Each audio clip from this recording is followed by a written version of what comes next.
Resumen de los textos que usamos en este curso de teología. Dos textos fundamentales es, como ven ustedes, el Catecismo de la Iglesia Católica y los documentos del Vaticano II. Algunos después de la plática la semana pasada me trajeron otra versión, en el sentido que lo que Miguel había vendido es el catecismo con esta portada, pero hay varias ediciones, ¿no? La mayoría tienen esto porque es muy bueno, pero es bastante barato. Igual, el texto del Vaticano II, Miguel, si no lo tiene después de la Santa Misa, Miguel todavía tiene copias, ¿no? Y Miguel, que tiene librería, él tiene más textos. ¿Tiene catecismo también? Okay, catecismo tiene el texto del Vaticano II. Por eso, si no tiene los textos va a ser difícil hacer recurso, ¿no? No vamos a cubrir todo en 15 clases, pero hacemos lo que podemos. Okay, esos son los dos textos.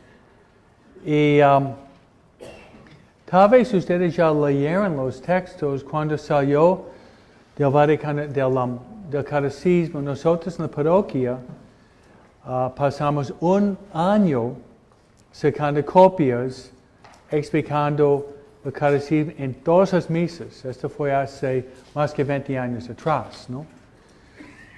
Y todavía yo digo que yo tengo que seguir estudiándolo porque es una fuente inagotable de sabiduría. Y además, van a ver que los documentos del Vaticano II y del Catecismo de la Iglesia Católica se acoplan. Es decir, que el Catecismo de la Iglesia Católica va citando constantemente el Concilio Vaticano II. Citando pasajes bíblicos, pero también van citando constantemente pasajes del Vaticano II. Bueno, un poco de historia del Vaticano II. Poco de historia.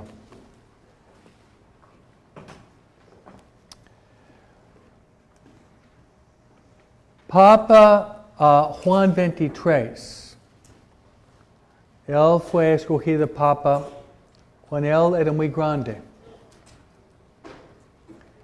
Y él tuvo la inspiración de lanzar un nuevo concilio.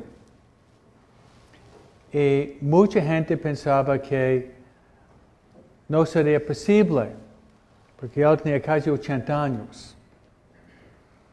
Entonces, al pesar de la resistencia, había especialmente Octaviani, cardenales de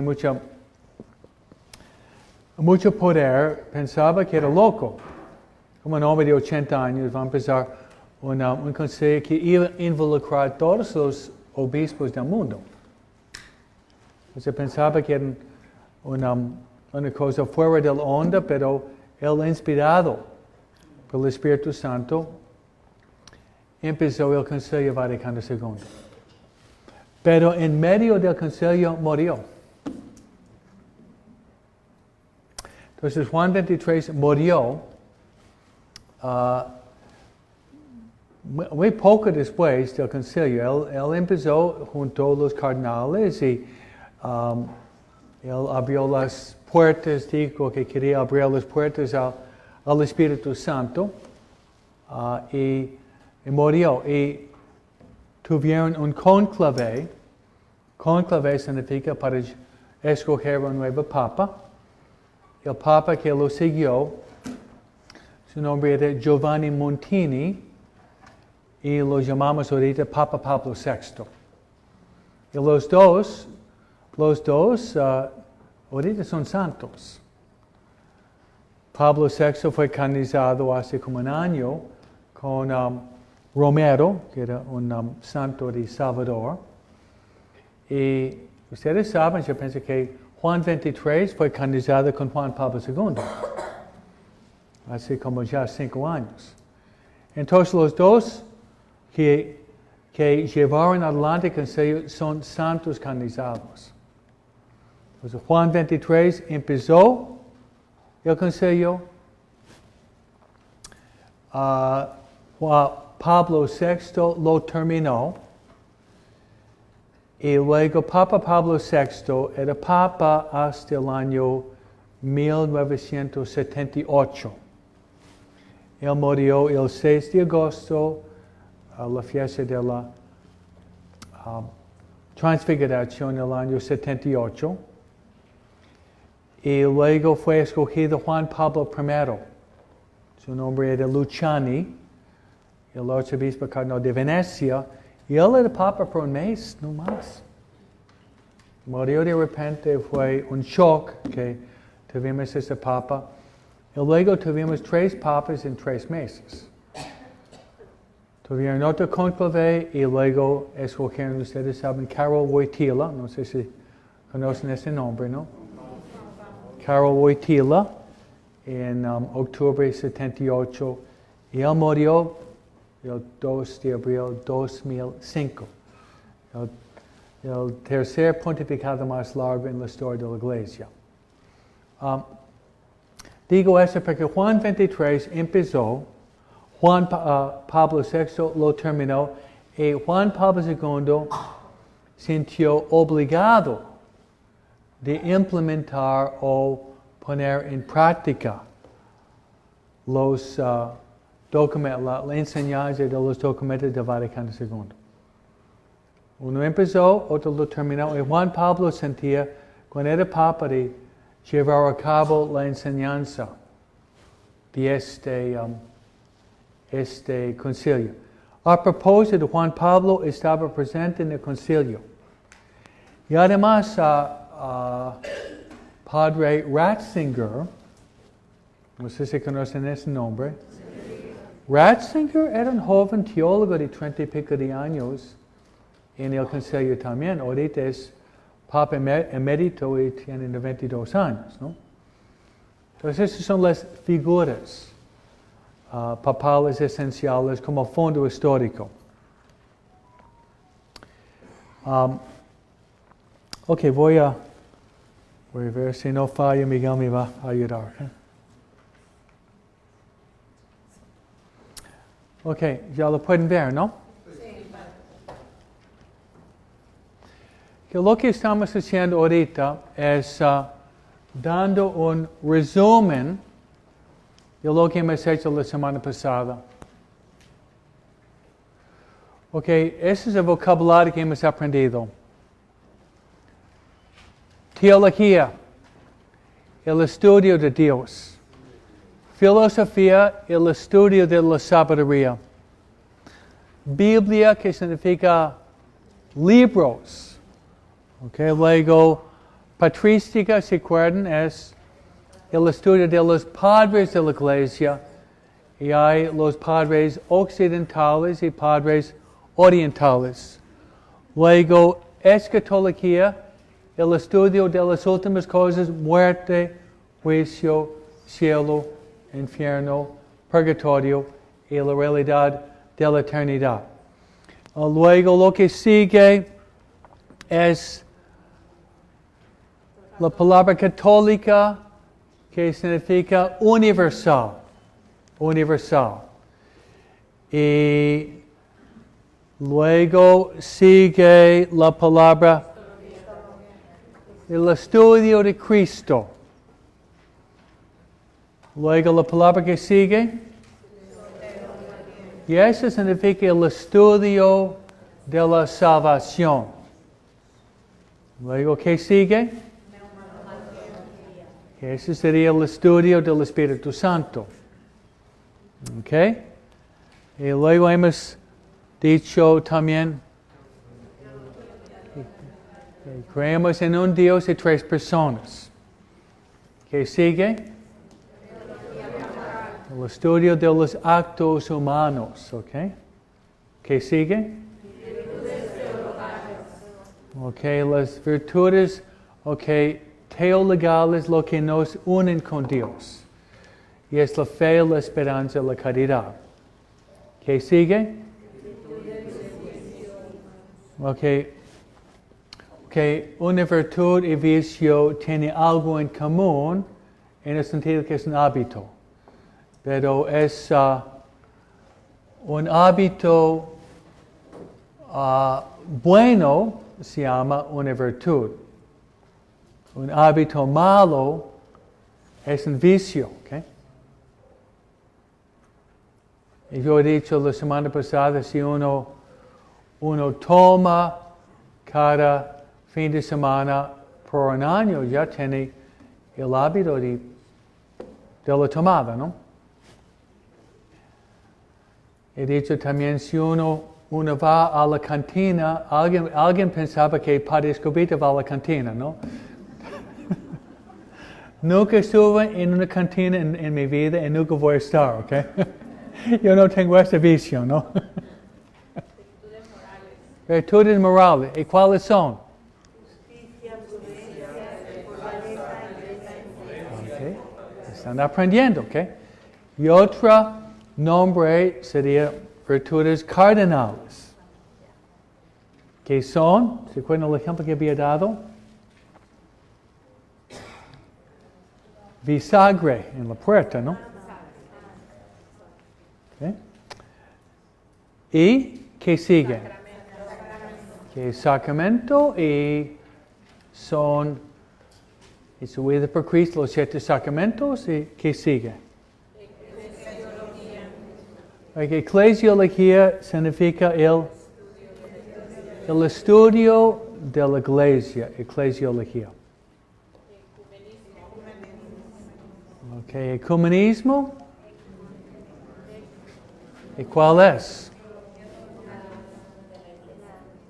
Sería el diálogo entre los católicos y otras religiones, ¿no?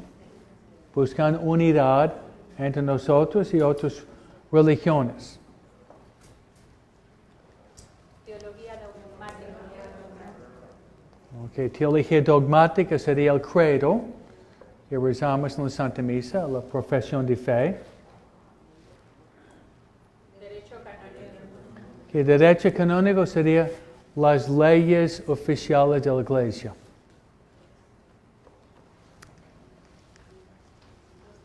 Ok, muy bien.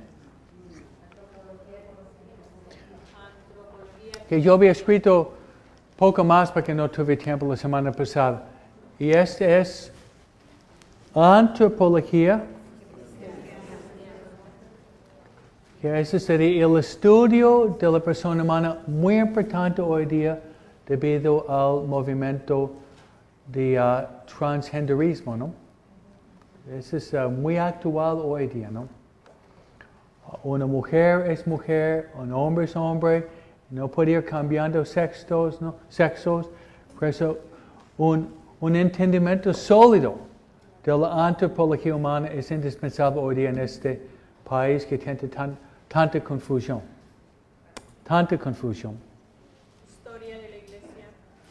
Que la historia de la Iglesia es una rama teológica que nos ayuda a ver del pasado fallas para no repetirlos otra vez. Grande experto en la historia dice que aquel que no conoce la historia está condenado a repetir los mismos errores, ¿no? Entonces uno aprende de la historia de construir encima de las cosas buenas y evitar las cosas malas. ¿Qué sigue? Arquitectura. Por ejemplo, cuando hay iglesias, tiene que construir las iglesias y Padre Lorenzo, quien fue atrás de la iglesia nueva, él tenía una visión que la iglesia tiene que reflejar la belleza de María. Esa fue su visión. Teología de la vida religiosa. Teología de la vida religiosa. Teología de la vida religiosa sería saber la diferencia entre un sacerdote diocesano y un sacerdote religioso. Por ejemplo, un religioso sería ¿quién? Un agustino, carmelita, salesiano, dominico, oblato de María.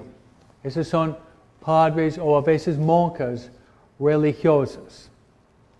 Y todo eso está en Vaticano II. Eso sería perfecta caritatis, son de los documentos. ¿No? ¿Qué sigue? Teología pastoral. Ok, teología pastoral. Eso es esto. Uno estudia a Dios para llevar ese estudio de Dios a los demás. Pastoral refiere a la palabra buen pastor. Entonces, un estudio de teología no simplemente por sí mismo, sino porque tiene ganas de llevar esa teología al rebaño, a las ovejas. Cierto sentido, cada mamá o papá debería implementar teología pastoral, aplicar la teología a su propia casa, con sus hijos. O catequistas, ¿no? O jóvenes para Cristo, ustedes tienen su dimensión pastoral. Bien, ¿qué sigue? Ok.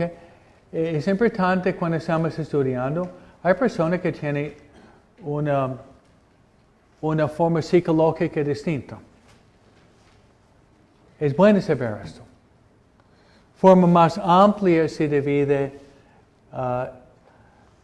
la persona en dos tipos, pero eso sería lo más sencillo.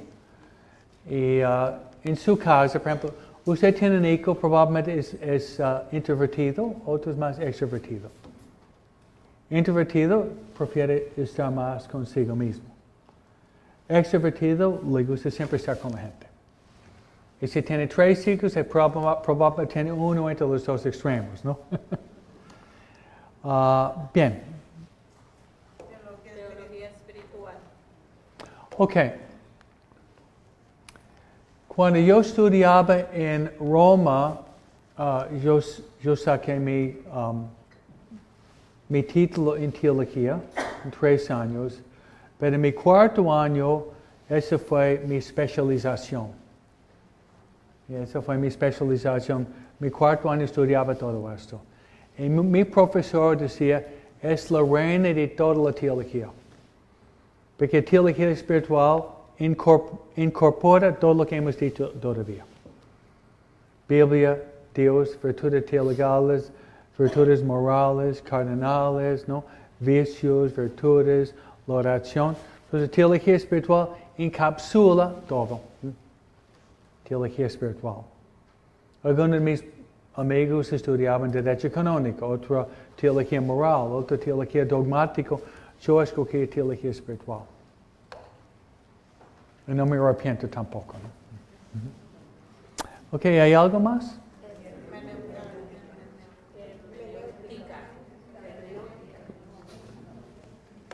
Ok, eso sería de ver las estructuras y métodos que están presentes en la teología misma. Apologética. Ok. Apologética y lo que sigue polémica están relacionados. Apologética, probablemente la persona laico mejor que ejerce esto, si usted habla en inglés, es Patrick Madrid. Okay? ¿Conoce Patrick Madrid? Patrick Madrid, que habla por Relevant Radio, nunca escuché a una persona que puede defender la fe mejor que este hombre. Él cada mañana habla por 3 horas y entonces apologética es excelente, ¿no? Tim Staples es muy bueno, Scott Hahn, pero Patrick Madrid es un hombre casado con 11 hijos, pero realmente sabe muy bien la fe y es muy caballero. A veces la gente lo ataca, pero él se defiende muy bien. Y yo pienso que hay personas aquí que les gusta esto. Yo personalmente no me siento llamado mucho a entrar en peleas con la gente. Yo escapo de la controversia, ¿no? En el sentido que yo presento la verdad y doy 2 o 3 razones y si no aceptan, bueno, voy a rezar, hacer un poco de penitencia, ¿no? Pero realmente hay personas que tienen don. Y, por ejemplo, hoy que celebramos San Roberto Bellarmino, él era casi lo mejor en la iglesia, porque él vivía poco después, y él fue ordenado 2 años después de la muerte de Santa Ignacia de Loyola, justo cuando venían los protestantes. Entonces, ustedes leen el libro Padre Salesman, él había escrito las controversias para defender la fe católica contra los ataques de los protestantes. Y los sacerdotes, obispos y lo que ejercían la apologética usaban su libro. Hasta San Francisco de Sales usaba su libro para defender la Iglesia católica contra los ataques de los protestantes. Entonces, apologética es, y polémica está relacionado de tratar de defender la fe usando argumentos. Probablemente hay personas aquí que tienen don, pero exigen mucho estudio. ¿Okay? Exigen mucho estudio. Yo por lo menos en 5 áreas me gusta ser más experto en la apologética, lo que se llama los no negociables. Sobre el aborto, yo quiero dar todos los argumentos en el mundo para defender al bebé. Sobre la homosexualidad, quiero dar los argumentos porque eso está mal. Argumentos bíblicos, sociales, psicológicos. Sobre la eutanasia que sería de matar a los viejos o enfermos, los argumentos porque eso está mal. La experimentación embriónica, porque está mal formar bebés en laboratorios, ¿no? Y los anticonceptivos, dar argumentos porque no debería usar anticonceptivos, sino utilizar lo que se llama la planificación natural. Es cierto, en esos 5 me gustaría seguir creciendo para defender esas 5 verdades morales. Ojalá que ustedes sienten inspirados también en este ambiente. Ok, ¿qué sigue? Okay. Después de la polémica. No oigo. Ok, homilética es el arte de la predicación. Homilética es el arte de la predicación.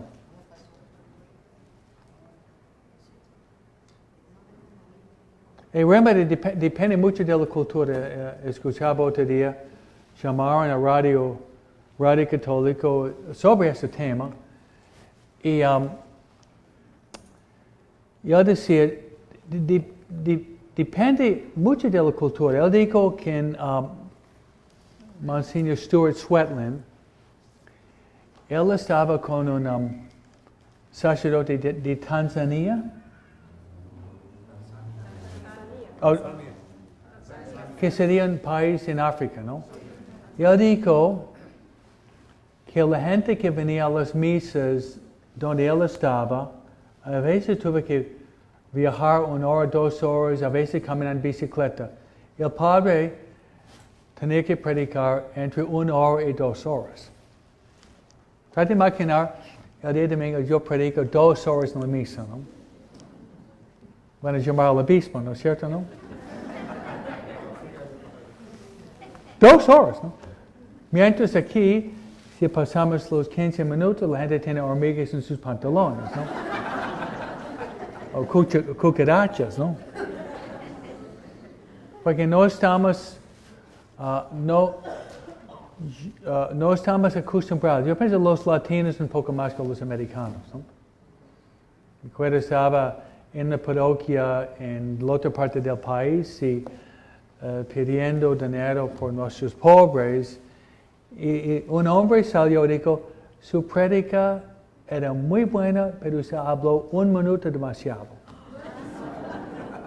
Porque hablé 11 minutos y él no 10 minutos. ¿Sí? Él tenía calculado, prédica tiene que ser 10 minutos. Si es más que 10 minutos, es una mala prédica, ¿no? Bueno, entonces hay un arte. Si ustedes quieren leer un buen comentario, Papa Francisco en la Alegría del Evangelio da como 10 números sobre cómo dar una prédica. Es la encíclica favorita de Papa Francisco para mí. Esta encíclica, la Alegría del Evangelio, es una obra maestra. Ok, ¿qué sigue? Ok, ¿saben qué es esto?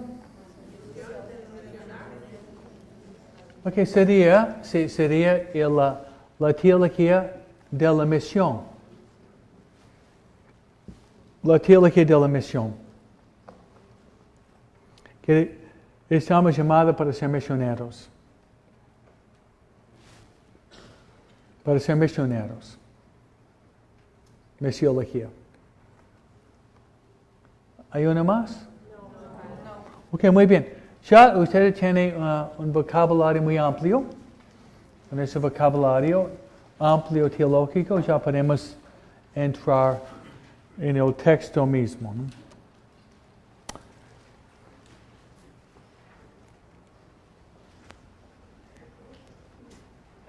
Oh.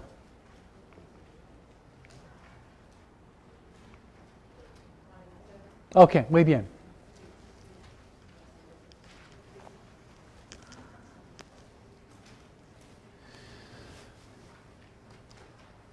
Que ya estamos en los documentos del Vaticano II. ¿No?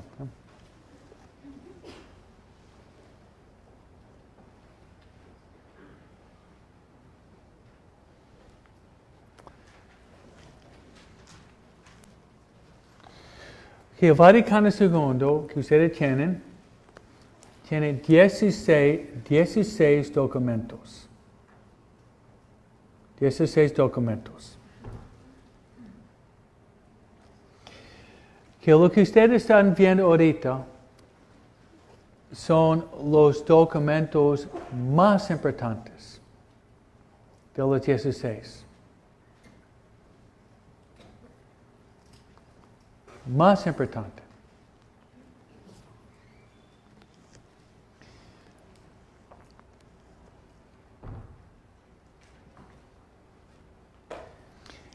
Lo que dice Balco tiene doctrina permanente, lo que debemos creer. Son entre los documentos más fuertes que hay en la fe católica. ¿Qué se llama?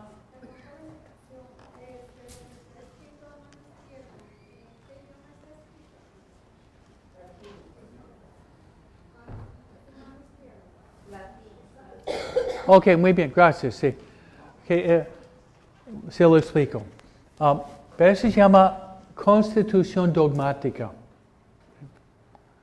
Los 4 son constituciones dogmáticas. Gracias, Miguel.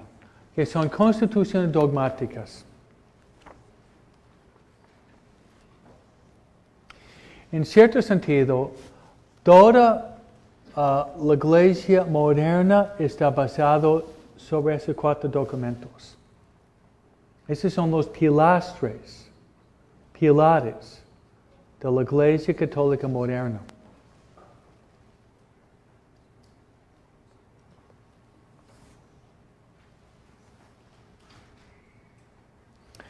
Ok, entonces voy a leerlo en latín después.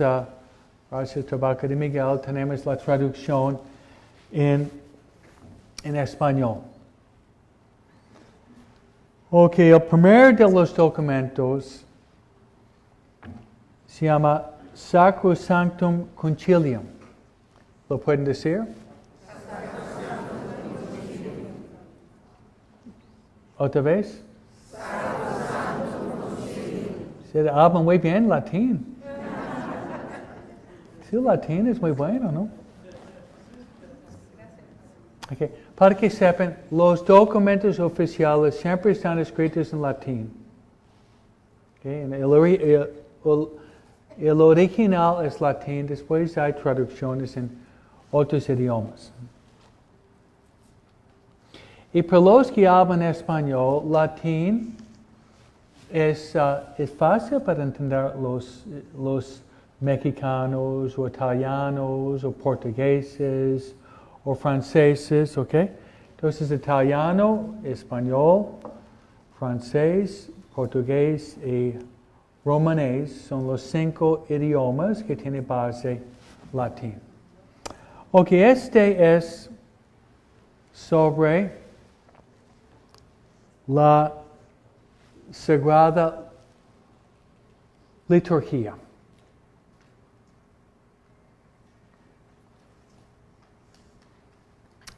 Ok, en una palabra, si ustedes quieren entender el fundamento de la misa,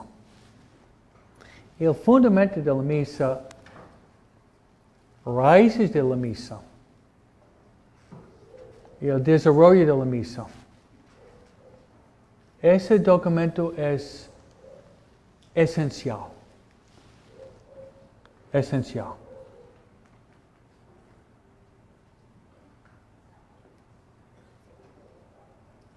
Ok, con esto me gustaría hacer una conexión con otro documento. Y voy a hacer referencia también a un santo que el Papa va a canonizar, un nuevo santo en octubre. El nombre es Cardenal Newman, ¿ok? Cardenal Newman, no sé si oyeron su nombre, ¿no? Cardenal Henry Newman, que fue convertido de la fe anglicana a la fe católica en el siglo XIX. En su teología, habla, en inglés se dice, the development of doctrine, el desarrollo de la doctrina. Okay. Papa Benedicto XVI, hace como más o menos 10 años, 11 años atrás, había escrito un documento que es un desarrollo de esto. Y es Sacramento Caritatis.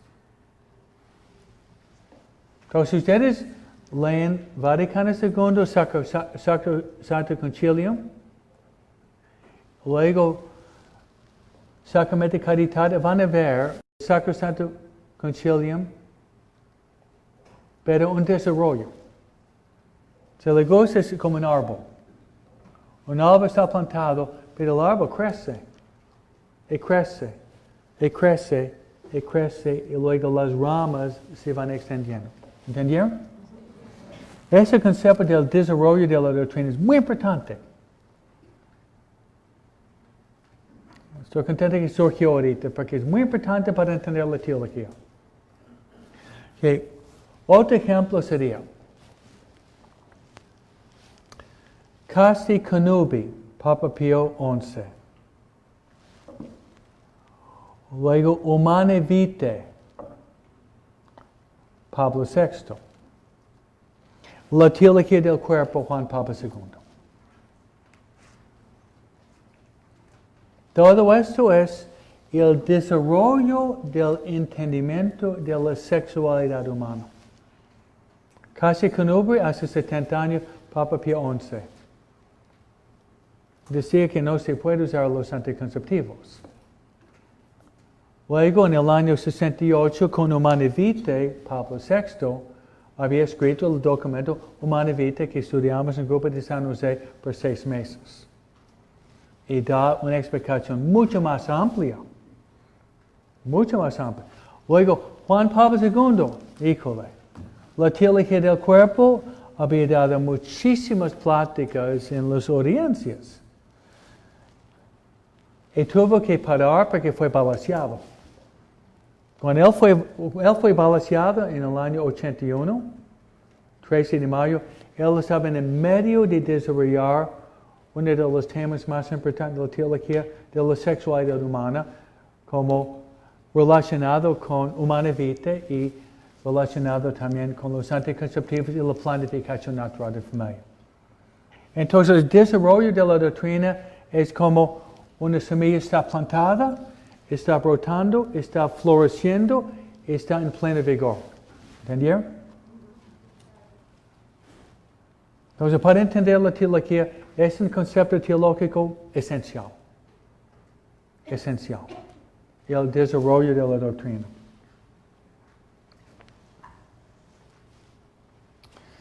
Ok, voy a entonces, Sacrosanto Concilium.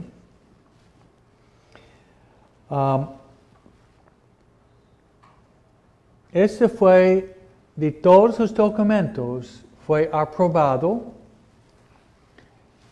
en el año 1963, el 4 de diciembre. Entonces, todos los documentos, 16 documentos, es muy bueno para mí porque yo tengo que regresar a estudiar esa teología también, ¿ok? Entonces fue el 4 de diciembre del año 63, donde los padres del concilio han dado su aprobación. Ya se dice que el número que han aceptado, el número que no querían, casi fue unánime. Entonces, la misa que tenemos hoy día, sale del Sacrosanto Concilium. Y le voy a decir un cambio enorme. Y yo quiero empezar a leer esto con ustedes, porque yo pienso que, dado que the Pew Research Study dice que 70% de los católicos no creen en la presencia real, yo pienso que debemos empezar a leer el Sacrosanto Concilium. Eso me da miedo, ¿no? Ok. Algunos de ustedes aquí que nacieron antes del año 1957, no hay pocos, ¿no? Yo sé.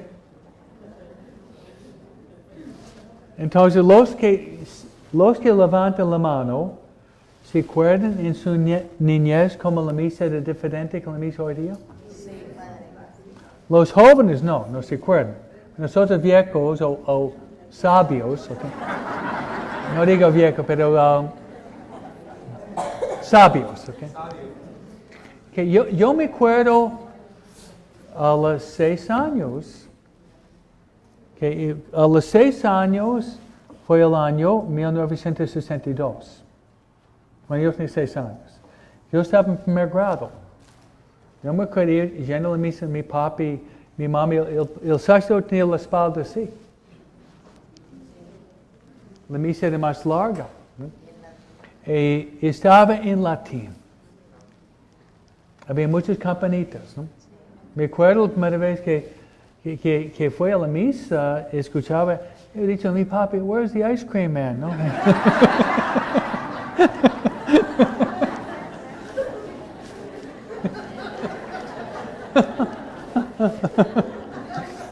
Está mirando, ¿no?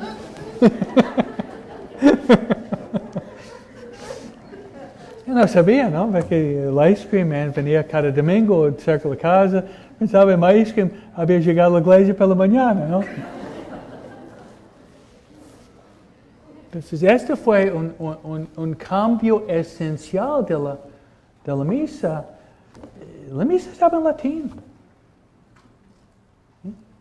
Y tenía ventajas y desventajas. Ventajas porque fue el idioma universal en todo el mundo.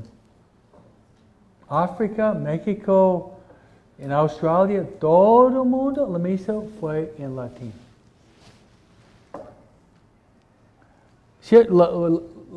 La desventaja fue que la gente no entendía muy bien. Entonces, unida, pero al mismo tiempo no entendía. Y las mujeres rezaban durante la Santa Misa. ¿Okay? Entonces no prestaban atención porque no entendían. Entonces el concilio pensaba mucho mejor que sea en inglés, español, italiano, para que todo el mundo pudiera entrar. Y luego sale la frase clásica del Sacrosanto Concilio. Yo pienso que es lo más importante, que es, debemos participar plenamente, conscientemente, activamente en la Santa Misa. ¿Oyeron esto? Yo lo predico constantemente. Debemos participar plenamente, conscientemente y activamente en la Santa Misa. Esa es parte del Sacrosanto Concilio.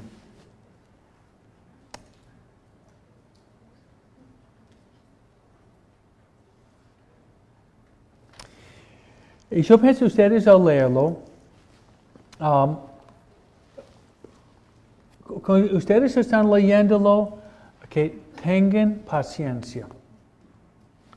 Que no se puede leerlo rápido, no es como leer un cómico, ¿no?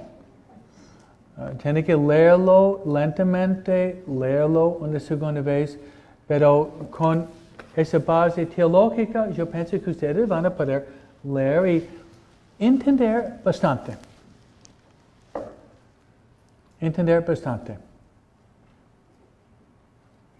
Y yo pienso que ustedes se van a llenar de mucha alegría de saber que ustedes están formando una mente teológica. ¿Sí?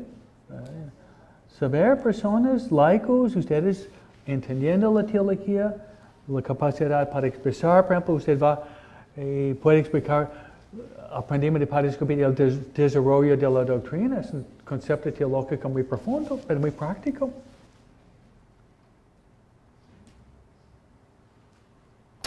Ok, lo que quiero hacer es, quiero brincar a de verbum, después regresar a Lumen Gentium. Que de verbum, que ese fue aprobado, yo hice mi homework, tarea, el 18 de noviembre, en el año 65. Entonces el concilio duró como 5 años, ¿no? ¿Ok? 18 de noviembre 65. Y además es una constitución dogmática, el Sacrosanto Concilio. Y el tema de esto es sobre la divina revelación. La divina revelación. Que no todo, pero la mayor parte de esto es sobre la Biblia. Es sobre la Biblia. ¿Ven qué importantes son los documentos? Uno es sobre la misa. De verbum es sobre la Biblia. Esencial. Entonces va a hablar sobre el autor de la Biblia. Va a hablar del Antiguo Testamento. Va a hablar del Nuevo Testamento. Va a hablar, dado que yo estudiaba letras, hay formas literarias distintas, ¿no? Entonces, es la palabra de Dios. Es la palabra de Dios. Pero, por ejemplo, hace poco salió mi tercer libro, ¿no? Okay. Entonces, yo no puedo escribir poesía, pero prosa, puedo escribir bien. Entonces, un poema es diferente que narración, ¿no? Una parábola es una forma literaria. Pero una parábola no es un milagro.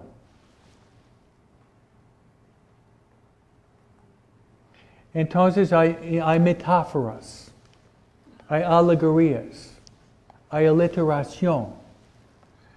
Todo esto es importante en entender la palabra de Dios. Y probablemente la frase más conocida de Verbum viene de San Jerónimo. De San Jerónimo. ¿Quién era San Jerónimo? Uno dice un corajudo. Okay, un poco corajudo, pero un santo corajudo. Okay? San Jerónimo había traducido la Biblia de arameo y griego en latín. Entonces, debido a San Jerónimo, y luego el latín en español. Entonces, gracias a San Jerónimo podemos leer la Biblia en nuestro propio idioma. Gracias a San Jerónimo. La frase es: ignorancia, ¿lo saben? Ignorancia de las Sagradas Escrituras es ignorancia de Cristo. Ese es San Jerónimo. Ignorancia de las Sagradas Escrituras es ignorancia de Cristo.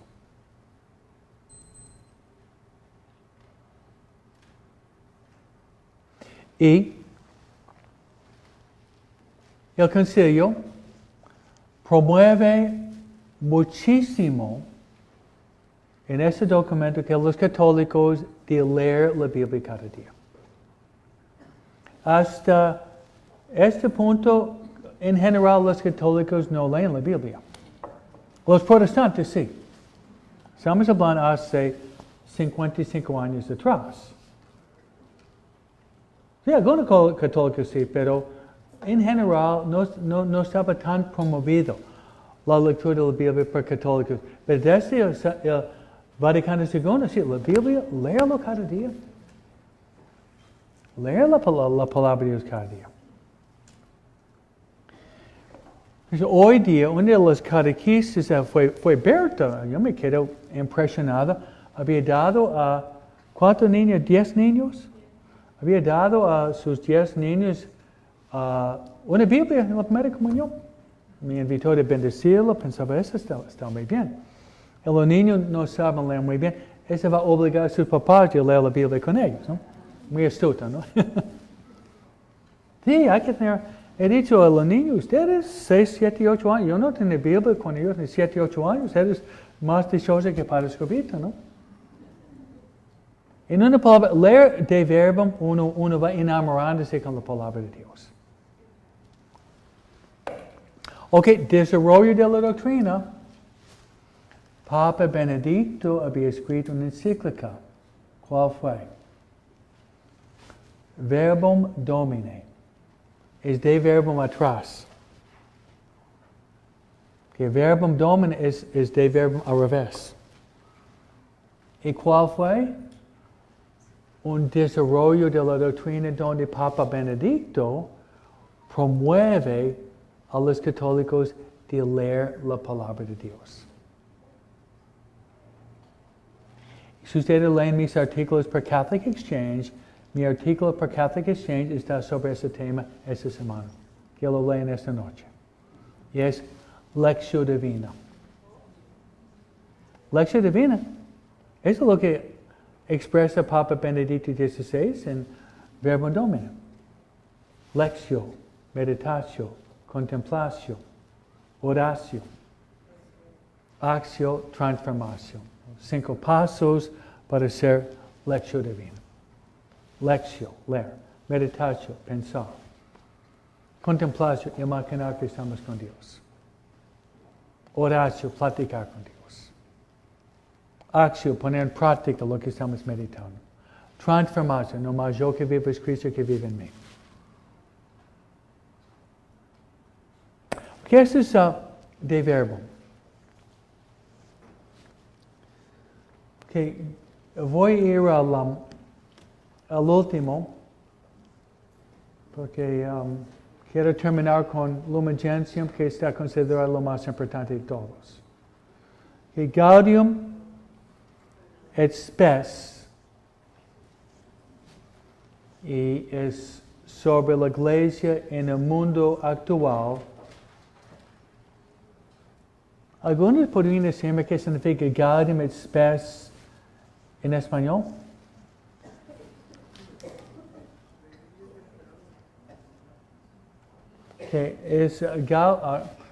Gaudium significa gozo. Spes significa esperanza. Entonces significa gozo y esperanza. Documento que da gozo, que da alegría y da esperanza. Cada persona que debería tener gozo, debemos tener esperanza.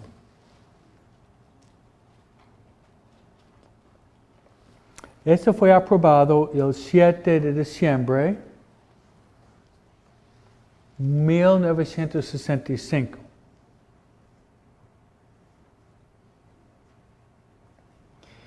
Y está hablando sobre la Iglesia en el mundo moderno. Y habla de los sueños y las esperanzas de la familia humana.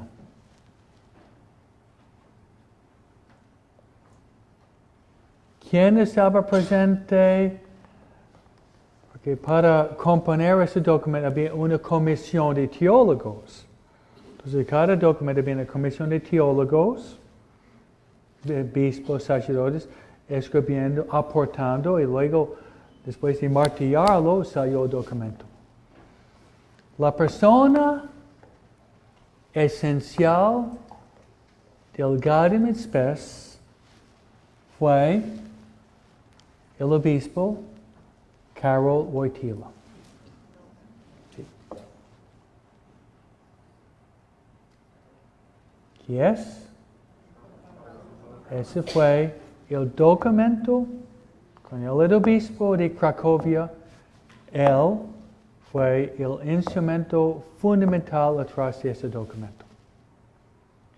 Y si ustedes leen esto y de leer una encíclica de Juan Pablo II, se nota es la misma persona.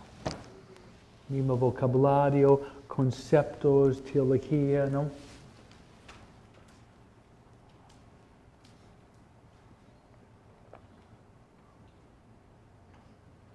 Que voy a dar una idea de esto. Que Gaudium et Spes habla de la familia. Habla de los padres en la familia.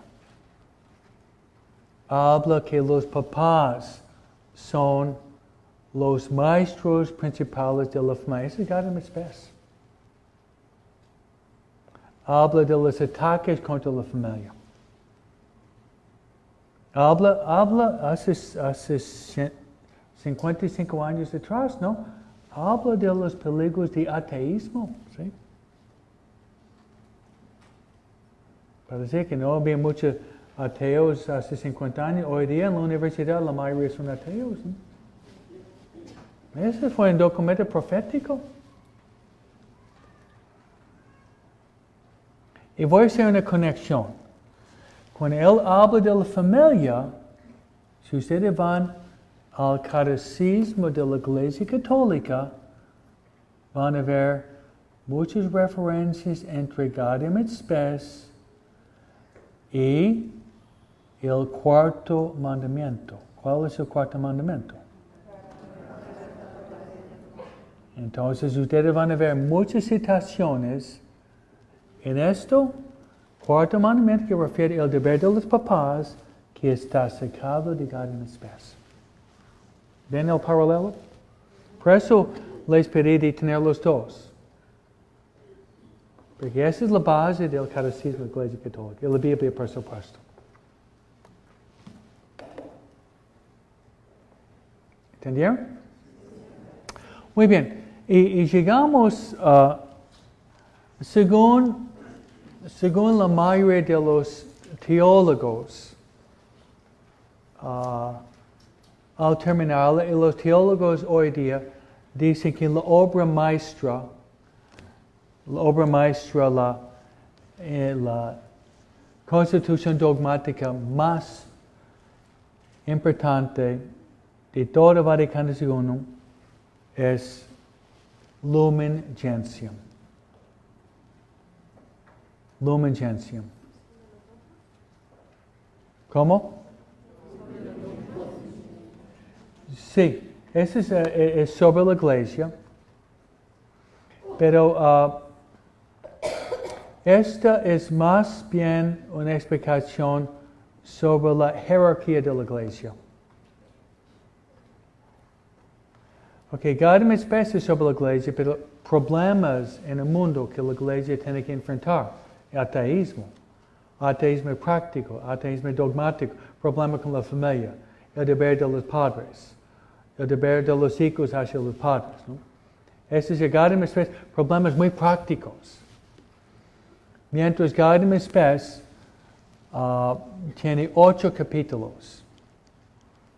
Tiene un capítulo sobre los laicos, un capítulo sobre los sacerdotes, un capítulo sobre los obispos. Y capítulo 5 es mi favorito. ¿Cuál es? Es la llamada universal a la santidad. A mí me encanta. Ese es el 5º capítulo. El Lumen Gentium. La llamada universal a la santidad significa que todos estamos llamados a la santidad.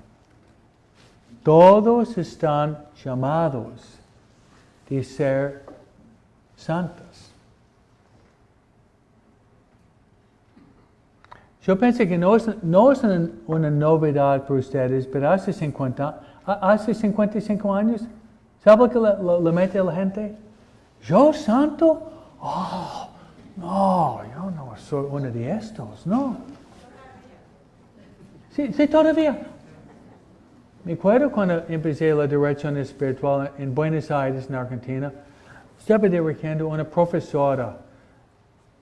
Yo pensaba, muy santa. He dicho, Juanita, usted tiene que ser una santa grande, casi se cayó de la silla. Casi se cayó de la silla. ¿Yo santa?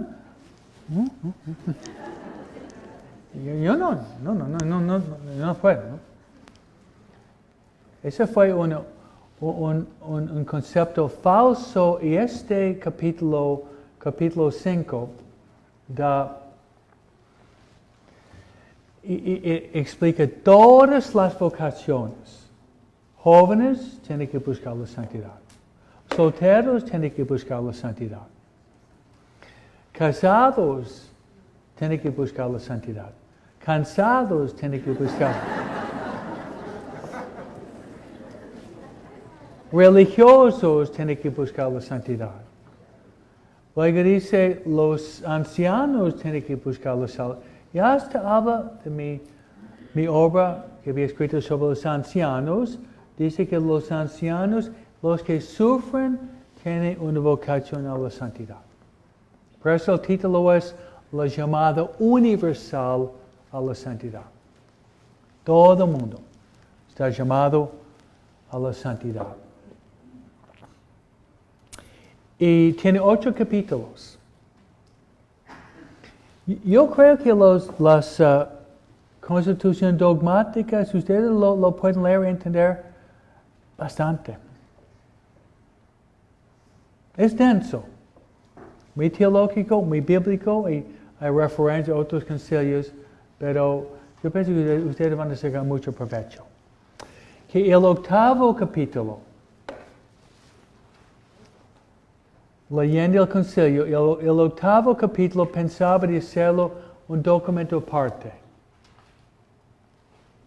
¿Alguien sabe cuál fue el título del octavo capítulo?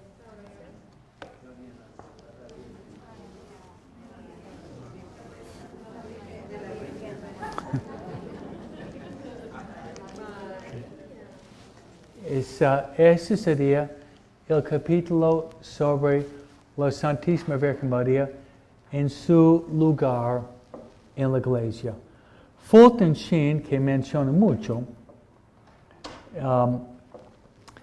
él dijo que los padres del concilio dijeron que María es Mater Ecclesiae, que es latín por María es la madre de la Iglesia.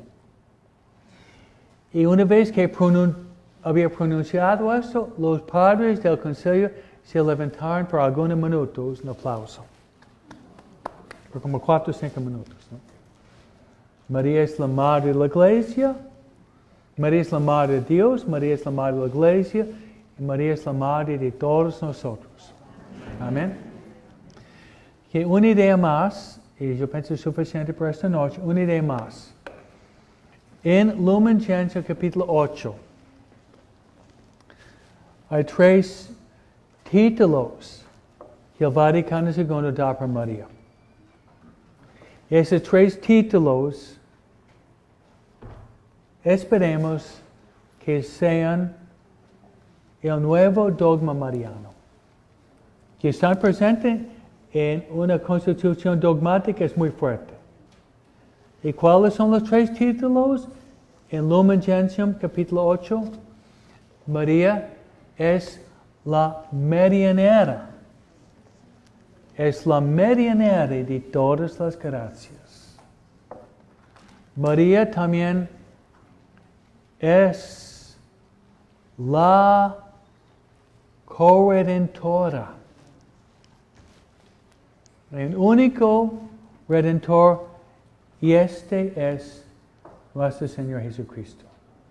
Pero María es la corredentora, porque María había colaborado con Jesús en la redención del mundo, con su sí en la anunciación durante toda la peregrinación con Jesús hasta la cruz, y especialmente cuando estaba bajo la cruz, María se transformó en la corredentora de la humanidad con Cristo el único. Y el último título es María es coadjutriz, que significa María es nuestra ayuda en medio de nuestras tempestades, necesidades, problemas. María está presente ya siempre para ayudarnos. Amén. Amén. Entonces hemos puesto un fundamento sólido. Traten de acordarse Sacrosanto Concilium, sobre la misa, la liturgia, Lumen Gentium sobre la Iglesia, De Verbum sobre la divina revelación, y la Biblia la palabra de Dios, y Gaudium et Spes, que significa gozo y alegría sobre la Iglesia en el mundo actual. Amén. Entonces, a la puerta, Elvira le va a dar un volante, y además a la puerta le vamos a dar un resumen de este documento y los documentos que vamos a ir aprendiendo la semana que viene. Por tarea, si ustedes pueden empezar a leer Sacrosanto Concilium. Amén. Empezar a leer Sacrosanto Concilium en su documento. Que Dios lo bendiga. Dios te salve María, llena de gracias, el Señor es contigo. Bendita eres todas las mujeres, bendito es el fruto de Jesús. Santa María, Madre de Dios, ruega por nosotros pecadores, ahora y en la hora de nuestra muerte. Y el Señor esté con vosotros. Os bendiga Dios Todopoderoso, el Padre, el Hijo y el Espíritu Santo.